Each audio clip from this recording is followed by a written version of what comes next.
Hey everybody, um, welcome to my channel. So today I'm going to talk about my birth. This will be all about giving birth to my son on July 19th of 2018. It's really different than like what everyone prepared me for. They said that your first child is going to be the longest labor and you don't really know what to expect, so you feel like it's going to be really bad.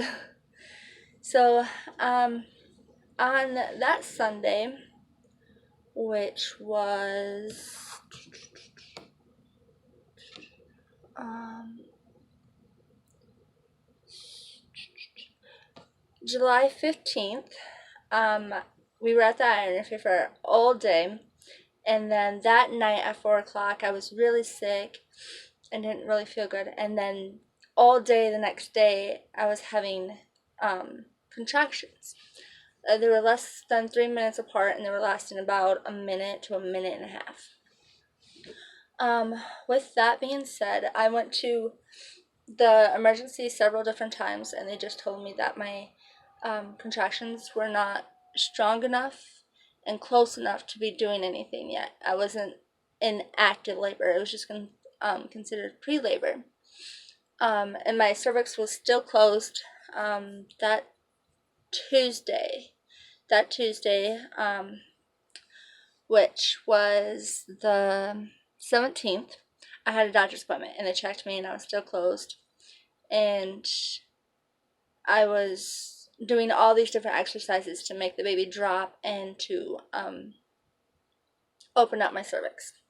So from Sunday all the way to Tuesday, I was taking nightly walks, which was like 5 miles, and I would get like 30,000 steps in one day. I would do squats every single day, and I would bounce on the ball for like hours on day on the big yoga ball. And I would do lunges on the couch, and what else was doing? Oh, I was getting on all fours, hands and knees. They said that makes the baby drop, with also swaying your hips when you're in that position. So I was doing that, and I was having dance parties, which my nieces and nephews loved having dance parties with me. So I was doing that those 3 days for Sunday, Monday, Tuesday, and no progress. So I was still having contractions all 3 of those days, all day, every day, 3 minutes apart, less than 3 minutes apart, and lasting to a minute and a half. On Wednesday, we went to the Iron Murphy Fair again and spent all day there. But in the beginning of Wednesday, we just had enough. So we went to the ER again, and my sister actually called them and asked them if there was anything they could do. And my doctor that I had been seeing in the doctor's office was actually on call. So when I came to the ER, she was in there, and she came in and talked to us and told me that I was miserable and what was going on and everything. And she's like, well, what we can do is strip your membranes. And at that time, I was 39 weeks and 3 days.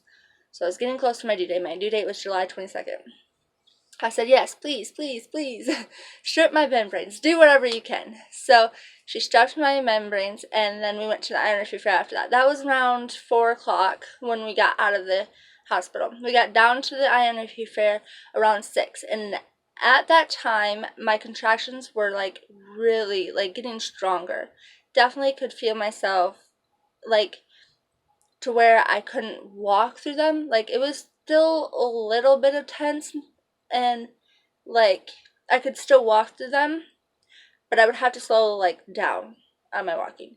And I could still talk through them, but I would have to take deep breaths and breathe through them. And they were in my stomach and kind of in my back. So I would sit up straight and hold my body so that I could breathe through them. So we went to what they called is Ionia Idol. So we sat through that, and that was I think almost 2 hours, but I only sat there for an hour, and then me and my fiance went and walked around the fair. And at that time, I kept having to kind of stop and until the contraction went through. And I would still talk to them, and I was like not moving very fast, and they were coming in regularly. So the American Idol was over, and then we went to the circus afterwards.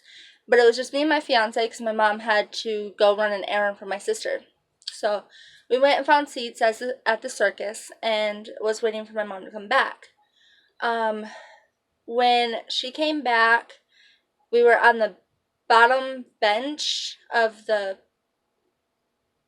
stands or whatever.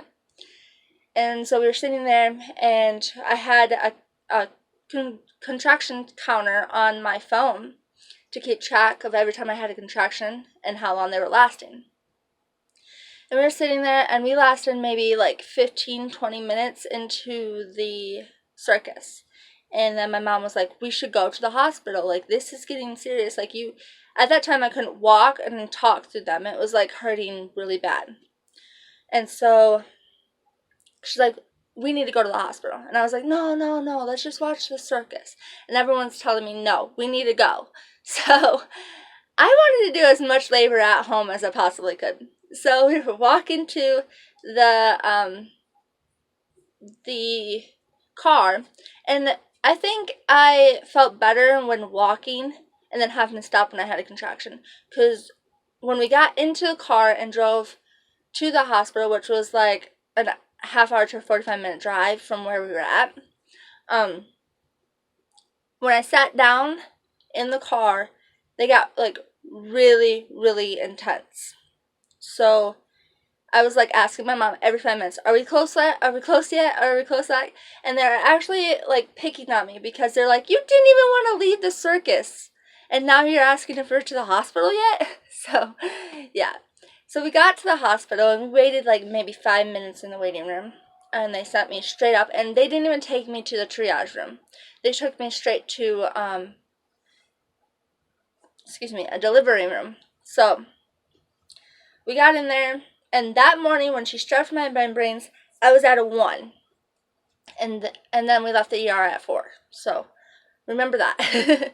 And then she checked me at the when we first got in there, and I was a 2.5 dilated. And then they waited an hour, and they said with what I was going through, that I was probably going to get admitted, but they don't admit me until I'm a 3 or more dilated. And so or if I'm in active labor, which I hadn't been, and now I was. So they come in an hour, and I was at a 3.5. So then I started filling out paperwork and doing all that, and it was just really crazy. So, I was like, holy crap, it's time. We're going to have a baby. So we got all tucked in and everything, and they asked what my pain management was going to be, and I had asked them what the options were. I had decided way earlier in the pregnancy that I wanted to do all natural as much as I could. But when you're in it, you never know. And that's what I kept saying. I was like, I never know if I get really bad that I want medicine. So they told me what it was, and I told them that I wanted to go as long as I could without having medicine, because I wanted to walk the halls, I wanted to take a bath, and bounce on the ball. So the first thing that they wanted to do was get me in the bath. I couldn't have any medicines in the bath because all the medicines will kind of make you drowsy and relax your body a little bit, and they don't want me falling asleep in the bath. So they were going to stick the IV in me so that I had it ready as soon as I got out of the bath. They took forever to get an IV in me. They poked me 11 times to get an IV. And the person actually ended up getting the IV in my arm while I was in the bathtub. But they wanted to get the IV in me as soon as possible, not only for when I get out of the bath, but I was throwing up every contraction I was having. It was making me sick.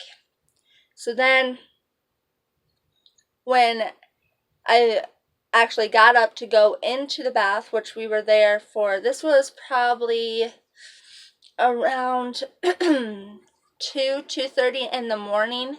We got to the hospital at 11 o'clock at night. So at 2:30 in the morning, I got into the bathtub. Well, TMI, when I got up to get into the bath, my mucus plug had fell out. So yeah, that was kind of gross. My mom has never seen that before, so she was kind of like, ew, gross. Luckily, my fiance was not in the room at that time. I don't know where he had went, but he was not in the room at that time, and I was like, thank goodness, he did not need to see that. So then I walked in and got into the bath. And everybody was kind of getting settled because they figured that I was going to be having a long labor. So it had been 4 hours since we've been at the hospital, so they were expecting it to be longer. They had not checked me or anything yet. So my mom and my sister had went down to get something to drink, and my fiance stayed up in the room with me. And he was sitting next to the bathtub, and he was talking to me, and the nurses would come in and like get my IV in and stuff like that. That's when they did all that. And they couldn't get over how much relaxed my body was when I was in the bathtub. And because I was just, with the throwing up and the contractions, I was holding my breath and not really, I was tense the whole time. So when I kind of got into the bath, I kind of just like relaxed, and I dozed off a little bit, and every time I would have a contraction, I would wake up and, but then my fiance had went into the actual room because my bathtub was in the bathroom. So he went into the room and had talked to my mom and my sister. My sister had came down and sat by the tub beside me and was talking to me, and I was like, well, I don't know if it's really that big of a deal or not, but every time I'm getting a contraction, I feel pressure that I need to push. And she was like, don't do that. So they had called the nurses in, and they ran in right away, and they're like, what's the problem? I was like, well, every contraction I'm having, I'm kind of like wanting to push. They're like, okay, let's get you out of the bathtub and onto the bed so that they can check. And so they took me out, and this was like literally like I was only in the bathtub for 10-15 minutes. Like, it was so fast. And I was like, really?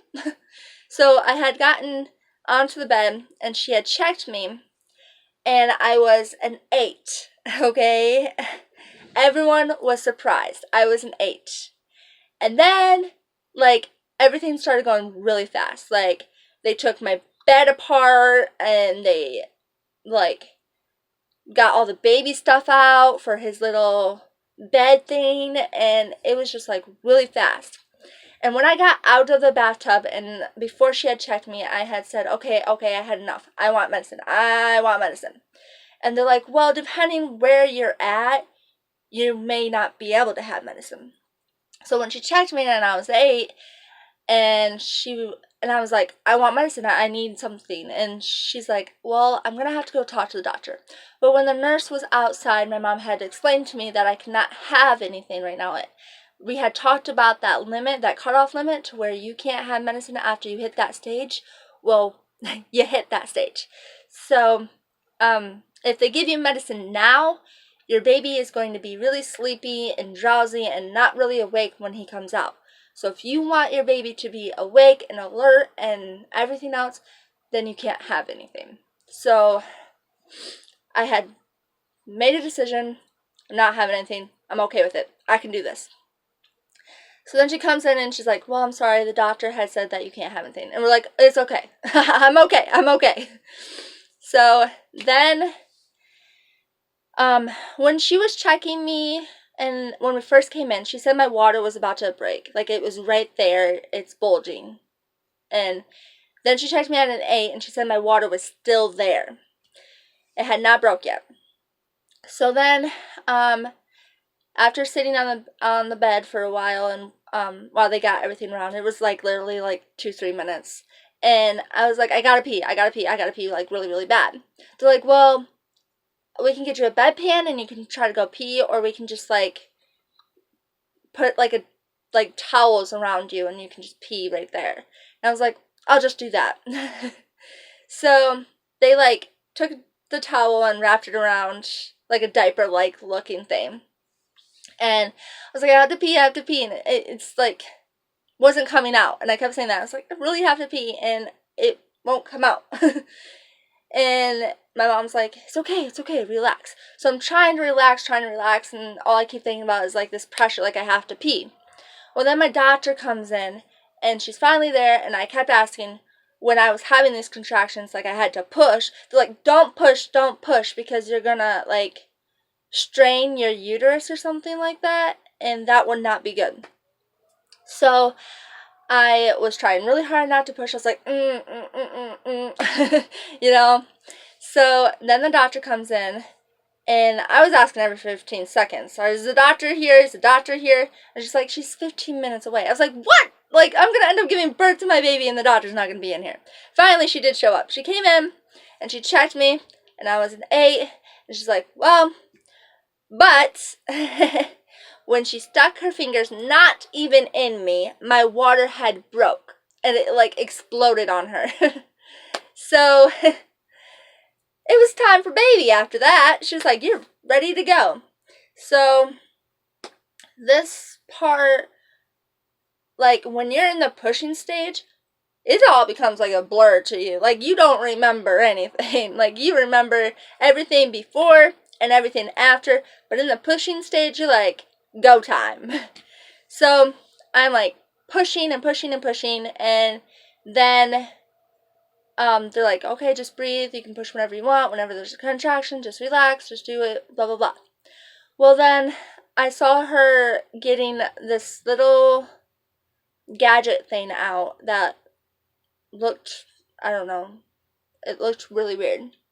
It was a vacuum, okay? Not like a vacuum, but like a vacuum bag thingy.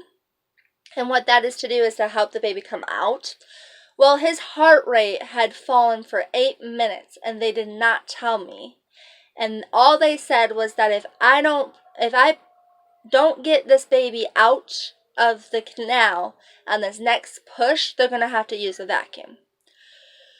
So I pushed, and he did not come out. So they had to use the vacuum.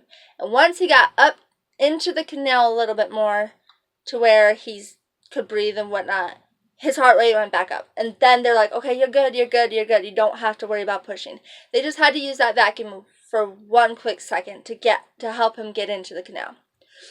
So after that, I had pushed, and I only pushed for 15 minutes.